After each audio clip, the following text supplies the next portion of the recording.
About 44 people, fearing the attack of the landlords, they went inside the hut. The Gundas locked the hut outside and burnt alive 44 Dalits, young and old, women and children. They will be whipped and they will be forced to drink liquid cow dung. There was an undeclared law banning Dalit children going to school. They were denied education. There were separate classes for Dalits in toddy shops and tea shops. Venmani, it was a historic struggle. We can call it an epic struggle, unparalleled in the history of the peasant movement in Tamil Nadu. In 1968, on December 25th, Dalits, young and old, women and children, landless aggregate laborers, were all burnt alive in a hut in Kilvenmani by the landlord Gundas. East Thanjavur now comprises 3 districts, Nagapattinam, Thiruvarur and Mayiladurai. The struggle was led by Kisan Sabha, Undivided Communist Party of India. Then after 1964, Communist Party of India, Marxist. Struggle was against both feudal oppression and caste oppression. Before 1947, the struggle was against colonial oppression, feudal oppression and caste oppression. After 1947, it was against caste oppression, feudal oppression, and also the ruling classes came to power after 1947.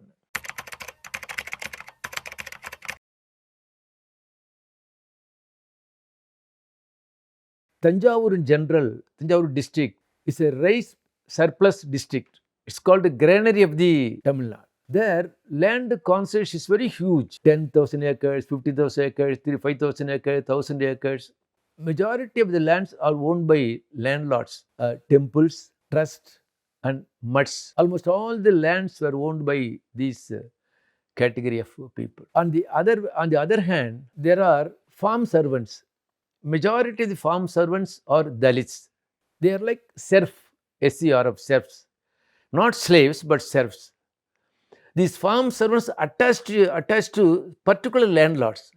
They are not free to go anywhere. Apart from farm servants, majority of the farm servants are Dalits. Then there are tenants. Majority of the tenants are non-Dalits. That is, you can say caste Hindus. Then small landlords and the farm servants working in the villages were extremely working under repressive conditions. They will have to get up at 4 a.m. in the morning. They should go to the field before sunrise. They can come back only after sunset. If the farm servants failed to turn up, did not turn up, they will be whipped and they will be forced to drink liquid cow dung. This is worst oppression conditions they were working. Entire families of the farm servants, they will have to work for the landlords. Male members should go to the field. Female members should clean the cattle shed and other works. Even the children, they have to look after the cattle. In those days, the early 1940s, 30s, 40s, 50s, there was an undeclared law banning Dalit children going to the school. They could not go to the school. They were denied education. There were separate classes for Dalits in toddy shops and tea shops. They could not wear shirts. Females, they could not wear full blouse. They will have to work for the landlords for a pittance wage, a very small wage. The farm servants, to get their son or daughter get married, they had to get the permission of the landlords. Without the permission of the landlords, they could not get their children get married. Do you know how they approach the landlords? If my son gets married, the couple will give birth to a child. The child will work in your field. Another member in our family to work for you. Then landlords gives permission. Separate graveyards for Dalits. It's a very tricky problem in those days. These are the conditions of the Dalit farm servants.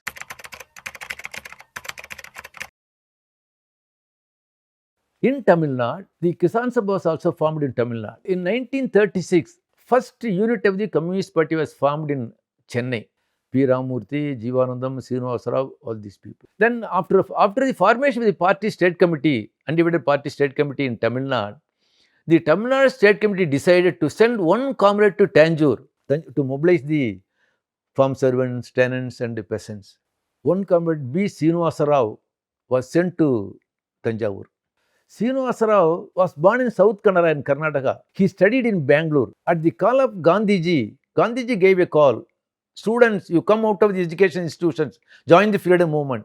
This student, Srinivasa Rao, he was studying in Bangalore. He left the college and came to Madras because then it was undivided Chennai Madras state. Then he joined the party. Then he was sent to Thanjavur to mobilize the peasants, farm servants, agriculture and all that. When he went there, he could speak Tamil. He could not read and write. That's Srinivasa Rao. First, he wanted to go to Tenbarai, a village. That was the village where, for the first time, Kisan Sabha flag was hoisted in Tamil Nadu, Tenbarai. On his way to Tenbarai, he was given a rousing reception at Kalapal, a village. And Kalapal Kuppusamy participated in the reception. Now, I will explain what he spoke at the first meet reception. Very militant speech. He thundered. He said, "What's the difference between you and the landlords? Are you not also human beings? With two arms, with two legs? If you are hit, hit back. It is illegal to whip the farm servants, to force cow dung into their mouths. If the landlords try to impose such punishment on you, retaliate, chase them down and fight back." This is the call given by Srinivasa Rao in 1944, when he was given a rousing reception at Kalapal village.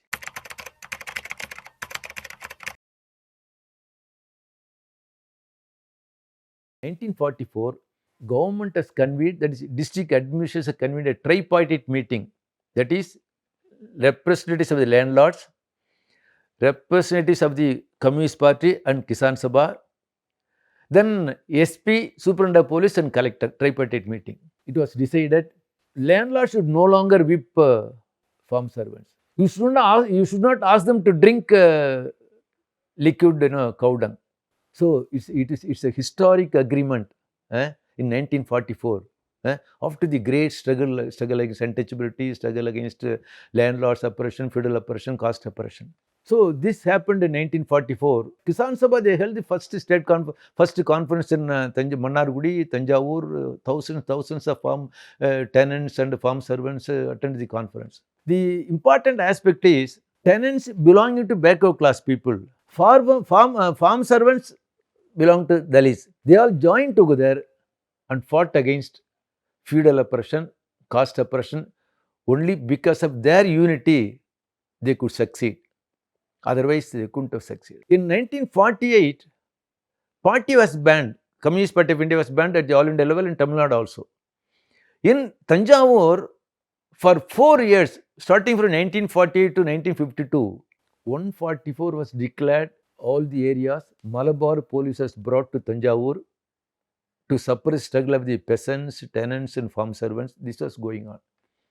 Kalapal, hundreds of Communist Party leaders and cadres were arrested, jailed, beaten. 4 or 5 conspiracy cases are filed against those leaders and cadres in East Thanjavur. So many conspiracy cases.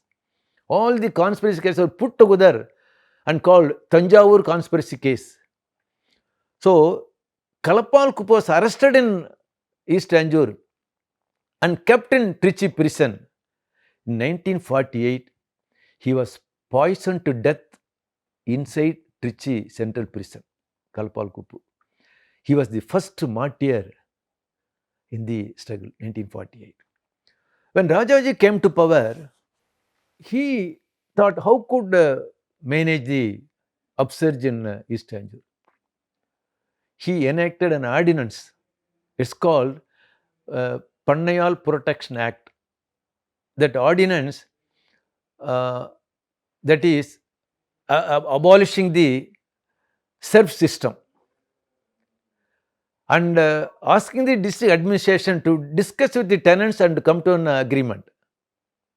So tenants, some of the tenants' demand were accepted. When the serf system, the farm servant system is abolished, it means they are free to go anywhere in the district. They can even go to Chennai or any. Before that, they were tied to particular landlords. That's called serf. So after this enactment, after this ordinance, that is Pannayal Protection Act. Pannayal means serf. There are new conditions arose. That is, the farm servants earlier, serfs earlier, now they are free to go anywhere. In the classicals, what Lenin said, they are free for two cents, free from means of production, free to sell their labor power. They are landless agricultural laborers. Now they are demanding more wage. The struggle for wage increase has started in one village and next all over the district. Tiruvarur, Nagapattinam, Mayavaram. Now these three districts comprise earlier East Thanjavur. The struggles are going on for wage increase in all the places. Landlords, to suppress the struggle of the agricultural laborers, suppress the struggle of the tenants, they formed their own association. It's called Paddy Growers Association. Actually, it's a landlords association. They call it as a Paddy Growers Association. It's all led by landlords, especially Gopala Krishna Naidu. He was a notorious person. He was leading the Paddy Growers Association. So they wanted to suppress the struggle of the farm servants. They are retaliating. The struggle was going on all over the district.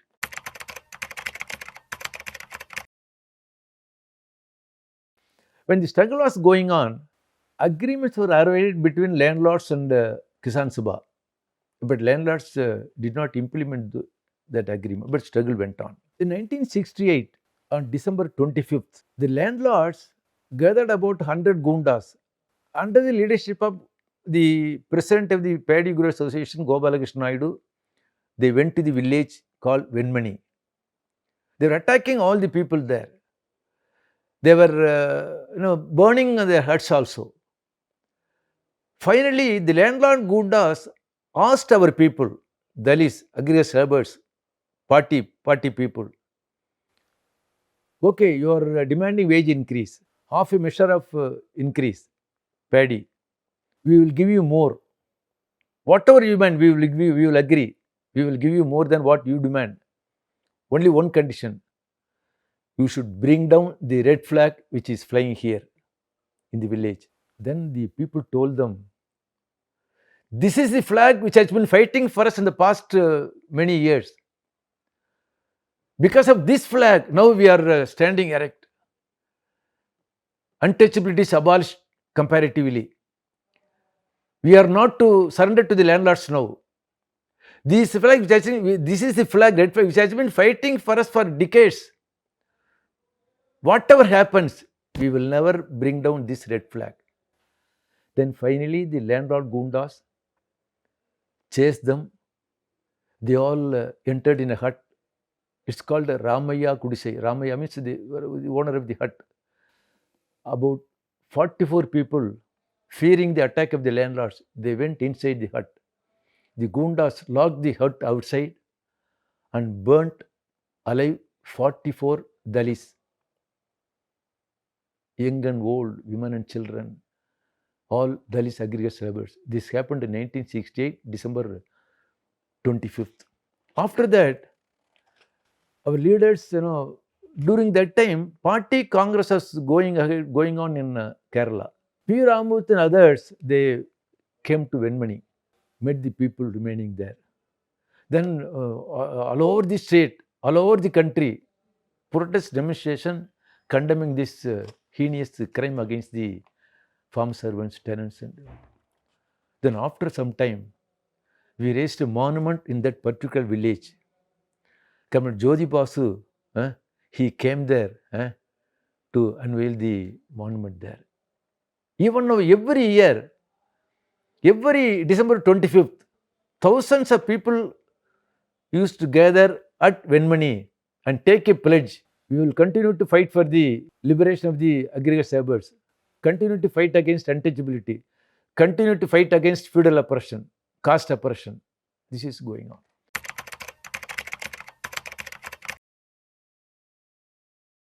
See, after the Venmani Massacre, the state government appointed a one-man commission.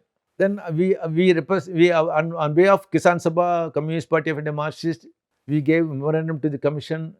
After some time, the commission gave its recommendations. First recommendation is, for a long time, there is no law to define the wages. So the commission recommended government should enact minimum wages act for the agricultural laborers for the first time. For tenants, 67% for the tenants who cultivate paddy.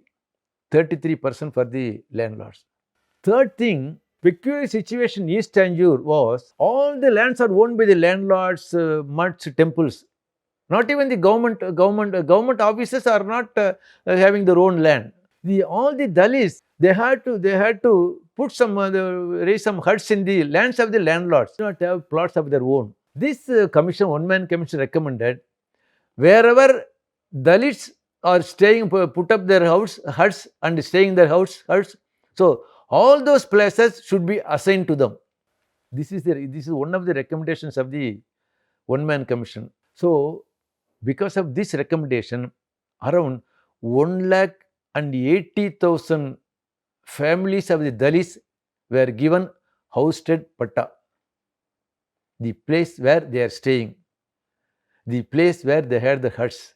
This one achievement. See, after this, our Kisan Sabha and our party CPIM now demanding land to the tiller, implement Land Ceiling Act.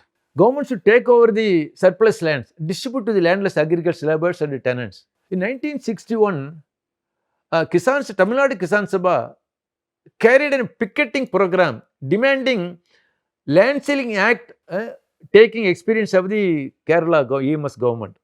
There 15 acres, 600 acres Land Ceiling Act. In Tamil Nadu, we demanded.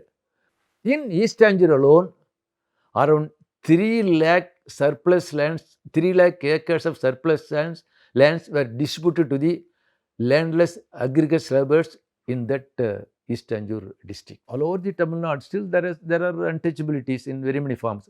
But comparatively, in this East Thanjavur, untouchability is abolished comparatively the districts. There are no tea shops where 2 glasses system is there.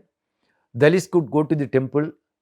If there is any intercaste marriage, it will be settled amicably. So comparatively, untouchability is abolished in East Thanjavur. So this is the brief history of the long drawn struggle that went on in East Thanjavur.